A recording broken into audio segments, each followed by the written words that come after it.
chers amis internautes, peuple de Dieu, bonsoir. C'est avec beaucoup de joie et de reconnaissance envers Dieu que je suis là à travers cette vidéo pour ensemble avec vous accueillir ce saint jour du sabbat. J'espère que vous avez passé une bonne semaine sous le regard et sous la protection de Dieu. J'espère aussi que vous avez eu des expériences extraordinaires avec Dieu pendant cette semaine, comme il ne cesse de nous bénir par beaucoup de choses. Je vous inviterai pour faire suite à prendre votre Bible et à vous mettre dans cette condition de recevoir cette paix de la parole de Dieu. Nous allons lire ensemble le psaume 138. Je te célèbre de tout mon cœur, je chante tes louanges en la présence de Dieu. Je me prosterne dans ton saint temple et je célèbre ton nom à cause de ta bonté et de ta fidélité. Car ta renommée s'est accrue par l'accomplissement de tes promesses. Le jour où je t'ai invoqué, tu m'as exaucé, tu m'as rassuré, tu as fortifié mon âme. Tous les rois de la terre te loueront, ô Éternel. En entendant les paroles de ta bouche, ils célébreront les voies de l'Éternel, car la gloire de l'Éternel est grande. L'Éternel est élevé, il voit les humbles et il reconnaît de loin les orgueilleux. Quand je marche au milieu de la détresse, tu me rends la vie. Tu étends ta main sur la colère de mes ennemis et ta droite me sauve. L'Éternel agira en ma faveur. L'Éternel, ta bonté dure à toujours. N'abandonne pas les œuvres de tes mains. Nous allons maintenant passer par un moment de prière pour continuer ce programme. Prions ensemble. Éternel, notre Dieu, notre Père céleste, nous sommes vraiment reconnaissants cet instant, quand tu nous as accordé la vie jusqu'ici. Et malgré les épreuves, malgré la situation, nous voulons te louer, te glorifier, exalter ton saint nom pour ce que tu es et pour ce que nous sommes grâce à toi. Seigneur, en cet instant, alors que nous allons commencer ce saint sabbat, nous t'invitons premièrement dans notre cœur pour y résider. Sois avec nous, pardonne-nous aussi pour nos péchés commis envers toi et envers les autres, Seigneur, que tu puisses nous laver, nous purifier par le sang précieux de Jésus-Christ, alors que nous approchons de toi, avec nos louanges, avec nos prières et avec la parole que tu as pour nous ce soir. Bénis tous ceux et celles qui, à travers cette vidéo, célèbrent ton sabbat aussi. Et Seigneur, donne-nous cette assurance que tu es avec nous en cet instant. Que ton nom soit loué, soit glorifié, car c'est dans le nom de Jésus-Christ que je te prie. Amen. Maintenant, nous allons passer un moment dans la louange. Ce moment, je vous invite vraiment cet instant, là où vous vous trouvez, de recevoir la paix de Jésus et de pouvoir extérioriser, exprimer votre joie, votre louange, vos actions de grâce à travers les chants.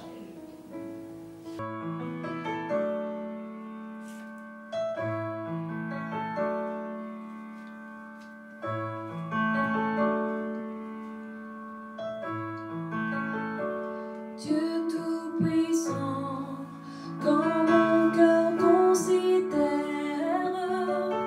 tout l'univers créé par ton pouvoir, le ciel d'azur, les éclairs, le tonnerre, le clair matin ou les ombres du soir.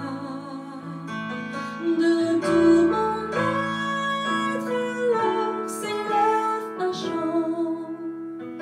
Dieu Tout-Puissant, que tu es grand. De tout mon être alors s'élève un chant. Dieu Tout-Puissant, que tu es grand.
merci pour dire tout l'amour que nous avons pour toi. Alors, entends notre cœur, Seigneur.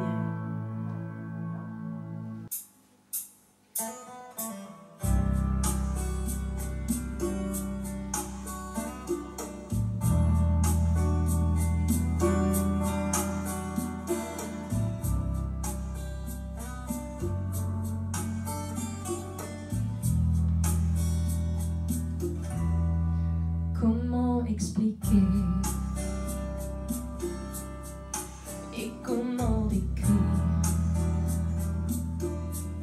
un amour si grand, si puissant que rien ne peut le contenir.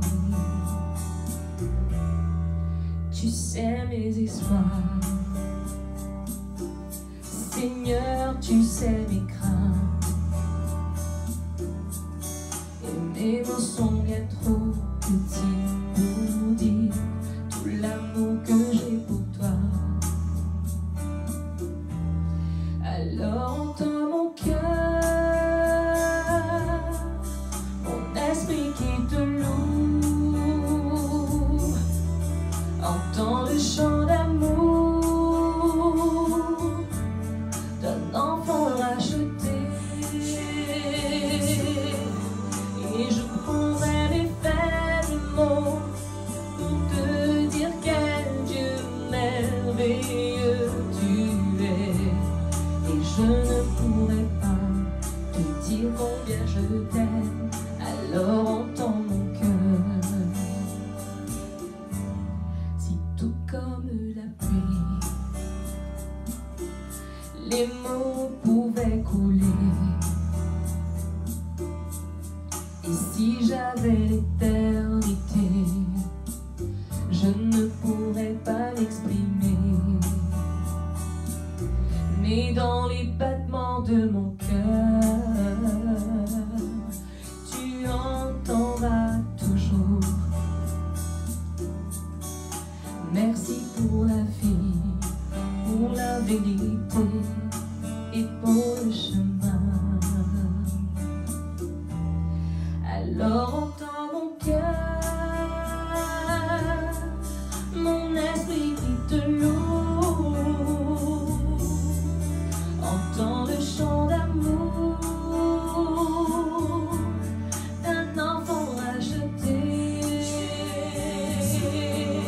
Et je prendrai les faibles mots pour te dire quel Dieu merveilleux tu es.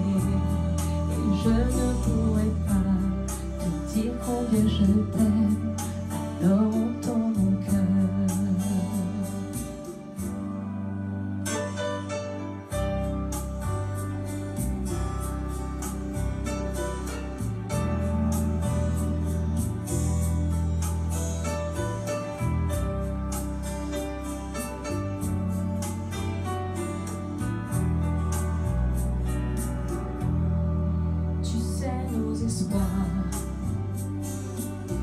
Seigneur, tu sais nos craintes.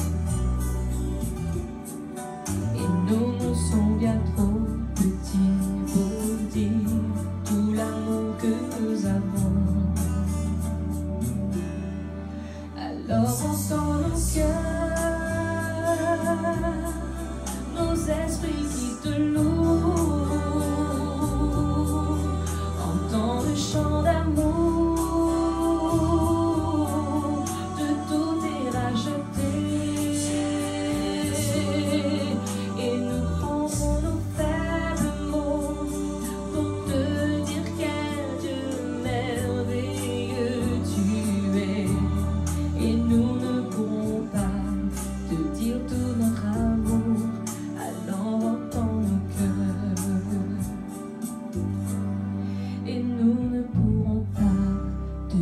Tout notre amour, alors entends nos cœurs.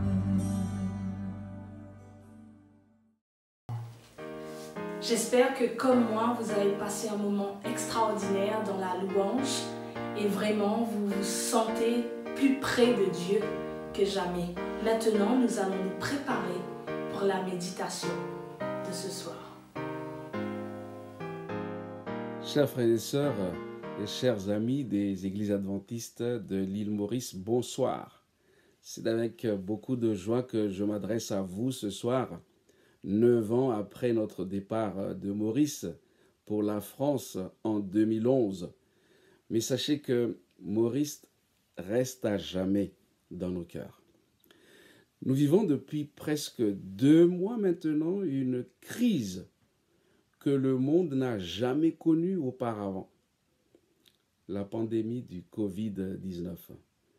Ce virus très dangereux et très contagieux a bouleversé littéralement la vie des habitants de la planète Terre. Plus de 4 milliards d'individus ont vécu le fameux confinement pour éviter ou au moins limiter la propagation de la maladie. Depuis quelques jours, ma femme Frédine m'a dit qu'elle est vraiment fatiguée d'entendre les mauvaises nouvelles concernant le Covid-19 à longueur de journée. Les mauvaises nouvelles des statistiques mondiales sur le Covid-19. Elle m'a dit elle est fatiguée maintenant. Et elle m'a dit, je veux maintenant entendre des bonnes nouvelles. Et je pense qu'elle n'est pas la seule. Ce soir, je voudrais vous parler, non pas de mauvaises nouvelles, mais de bonnes nouvelles, mais pas n'importe lesquelles.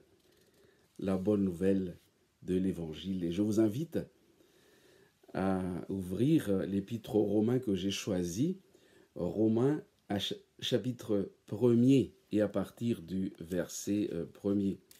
C'est donc l'épître que j'ai choisi pour notre étude concernant l'Évangile, la bonne nouvelle. Romains 1, verset 1. Paul, serviteur de Jésus-Christ, appelé à être apôtre, mis à part pour annoncer l'Évangile de Dieu. Il commence par parler de l'auteur de l'épître, c'est-à-dire lui-même, Paul, serviteur de Jésus-Christ, c'est-à-dire littéralement esclave de Jésus-Christ. Dès le départ, il dit que sa vie est entièrement dévouée à son maître, qui est Jésus-Christ. Appelé à être apôtre.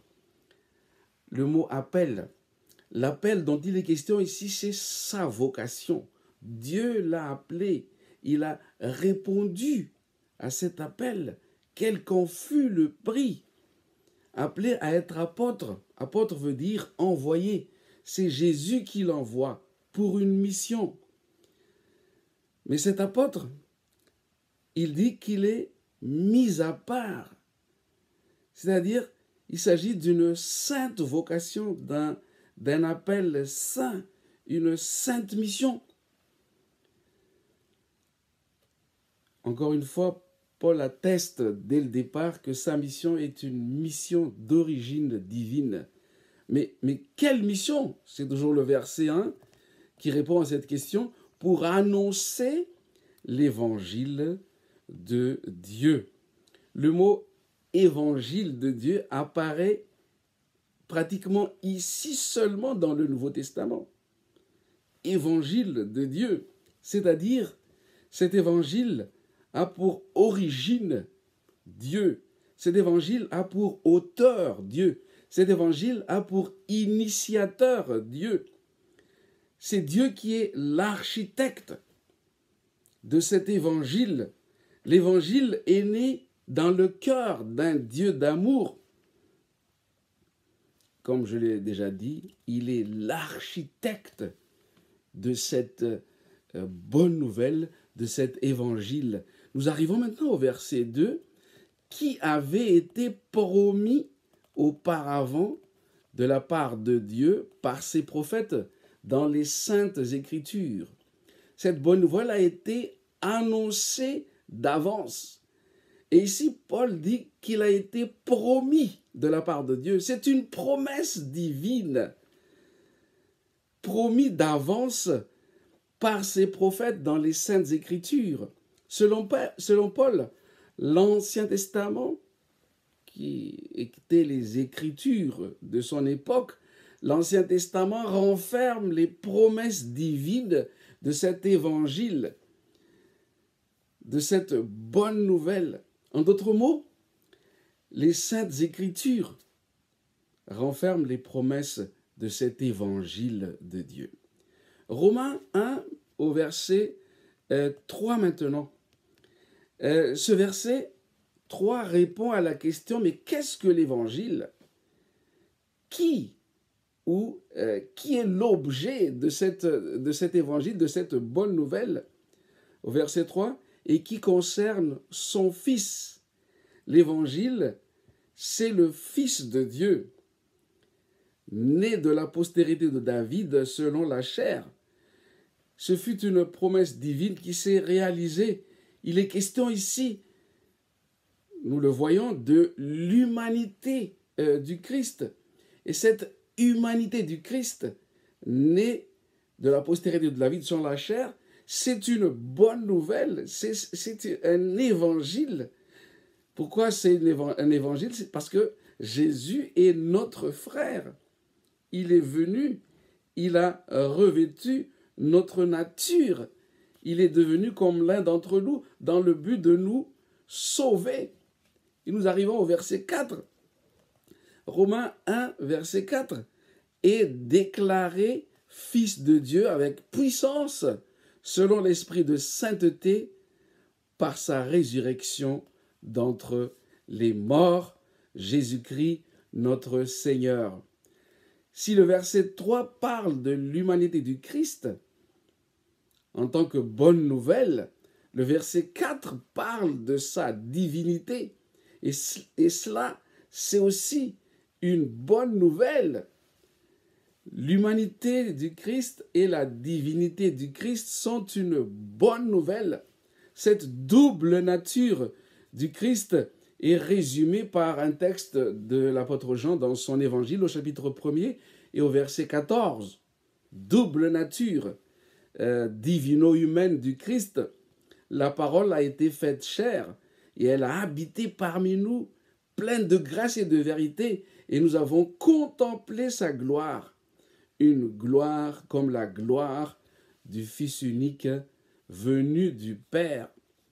Voilà cette bonne nouvelle de cette parole faite chair. Jean dit que nous avons contemplé sa gloire. C'est une fierté, un privilège, un honneur, une gloire comme la gloire du Fils unique venu du Père. Nous allons rester là, le verset 4, et nous allons tout de suite voir le verset 9 de Romains 1.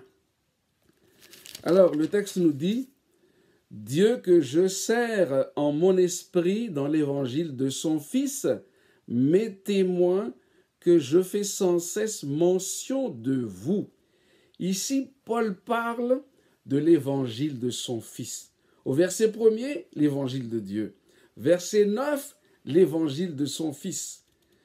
Jésus est ici mentionné dans sa relation avec l'évangile comme étant le Fils de Dieu. Par cette filiation, l'évangile est aussi le sien. L'évangile est donc évangile de Dieu et évangile de son Fils. Et cela, c'est aussi une bonne nouvelle. Le Père et le Fils sont à l'œuvre pour réaliser cette bonne nouvelle pour la planète Terre. Et je vous invite maintenant à voir le verset 15 de Romains, toujours au chapitre 1er. « Ainsi, j'ai un vif désir de vous annoncer aussi l'Évangile à vous qui êtes à Rome. » C'est la troisième mention de l'Évangile dans ce chapitre 1er de l'Épître aux Romains. Mais ici, c'est Évangile tout court. Mais bien entendu, sous-entendu, Évangile de Dieu et Évangile de son Fils. Mais lui, il dit, dans ce verset 15, « J'ai un vif désir. » Vraiment, Paul est un passionné. Et d'ailleurs, c'est ce qu'il dit dans 2 Corinthiens 5 au verset 14, ce texte que les jeunes, les JA de toutes les générations connaissent très bien. L'amour du Christ nous presse. Et ailleurs, il va dire, « Christ est ma vie. » J'ai un vif désir. C'est une leçon importante pour nous. Comment est-ce que nous partageons notre foi? Comment est-ce que nous partageons l'Évangile? Comment est-ce que nous annonçons cette bonne nouvelle? Pour Paul, c'est une passion. On peut dire, dans une expression qu'on utilise ailleurs, c'est un fou de Jésus-Christ. Alors au verset 16, le verset suivant, il va nous dire « Car je n'ai point honte de l'Évangile ». Vous aurez remarqué qu'il s'agit de la 4e mention de l'Évangile dans ce chapitre 1er de l'Épître aux Romains. Paul dit « Je n'ai point honte de l'Évangile ». Pourquoi est-ce qu'il dit cela?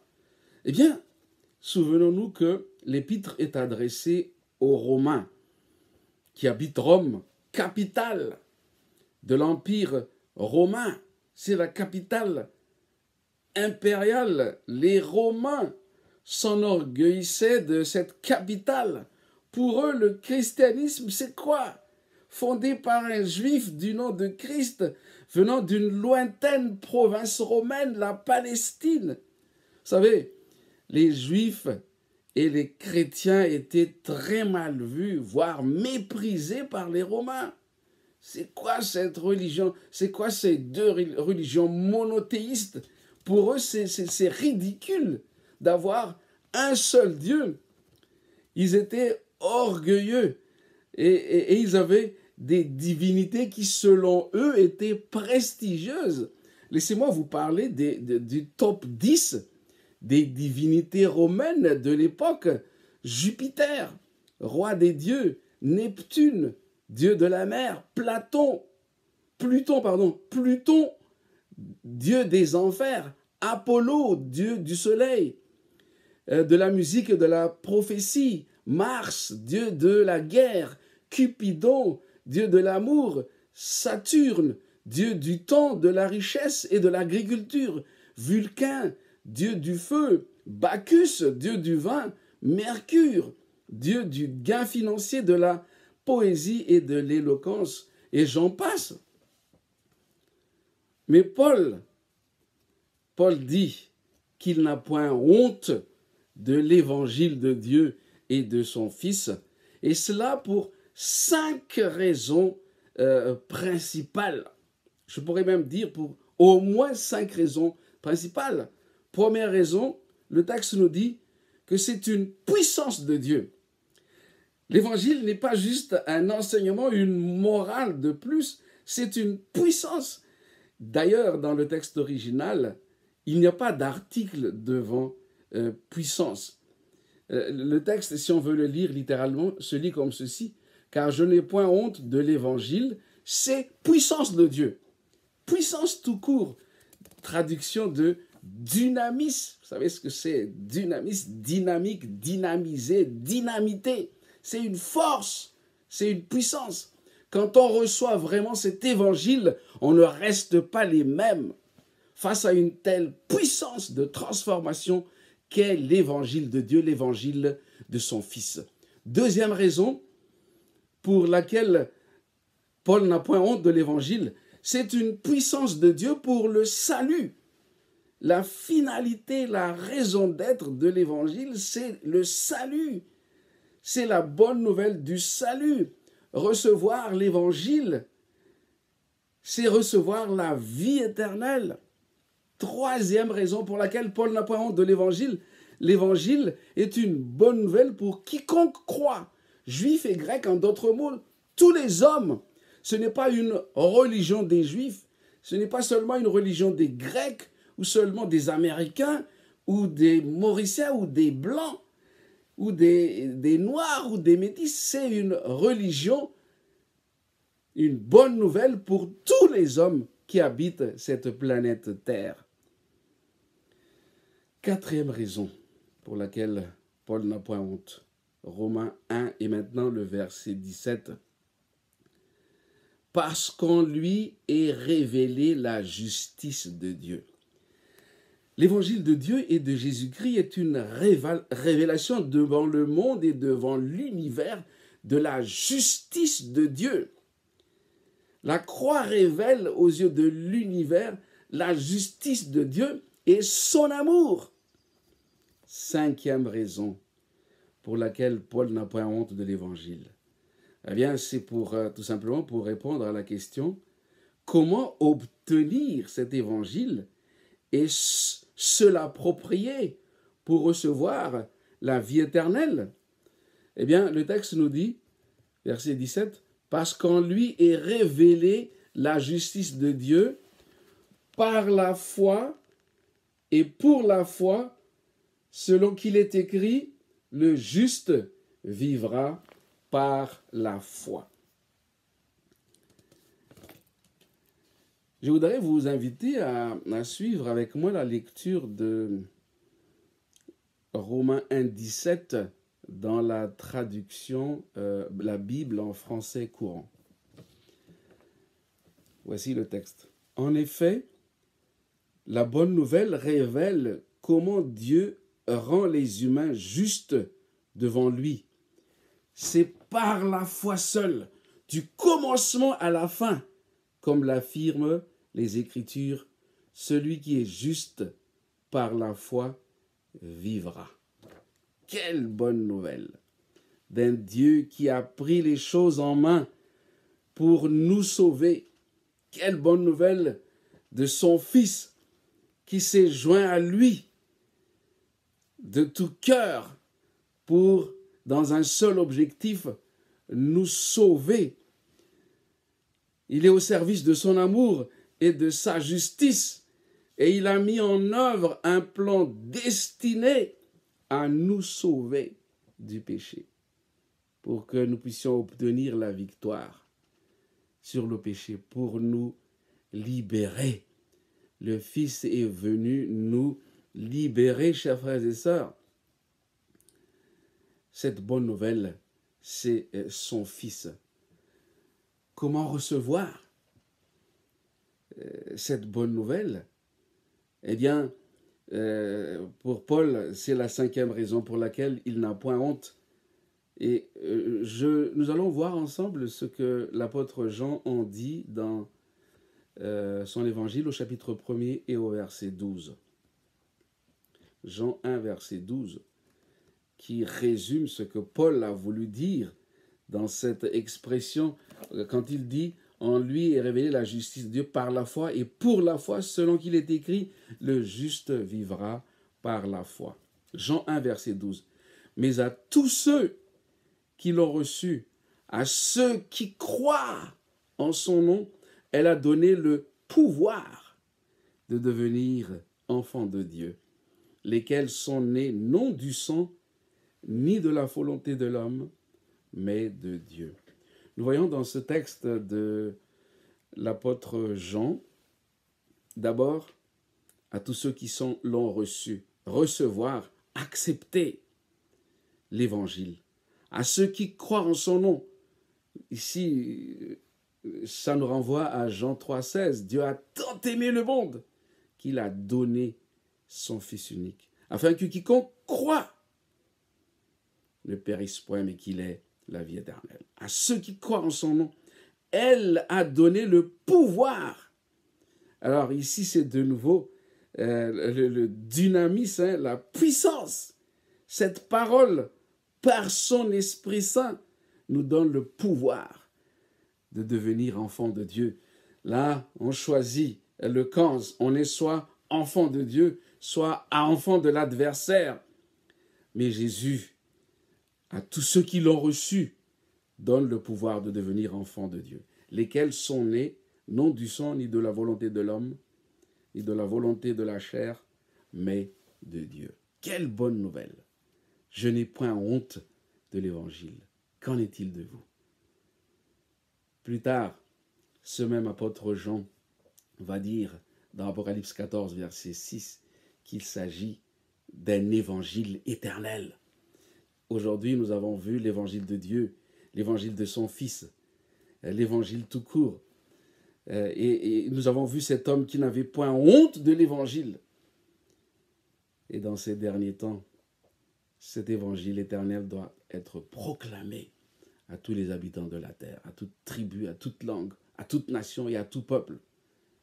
Nous avons pour mission d'annoncer cet évangile. Nous devons être aussi des passionnés, mais auparavant, nous devons connaître ce Dieu d'amour, ce Dieu qui s'est investi, ce Fils qui est venu, qui est devenu comme l'un d'entre nous pour rendre possible la victoire, notre victoire sur le péché.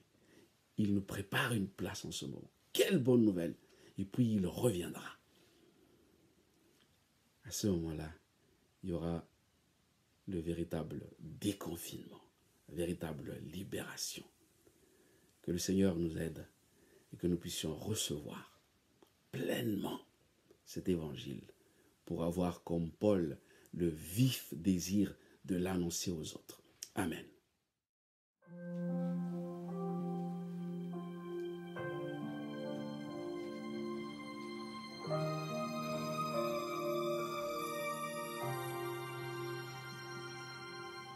Beautiful Lord, wonderful Savior, I know for sure all of my days are held in your hand, crafted into your perfect plan. You gently call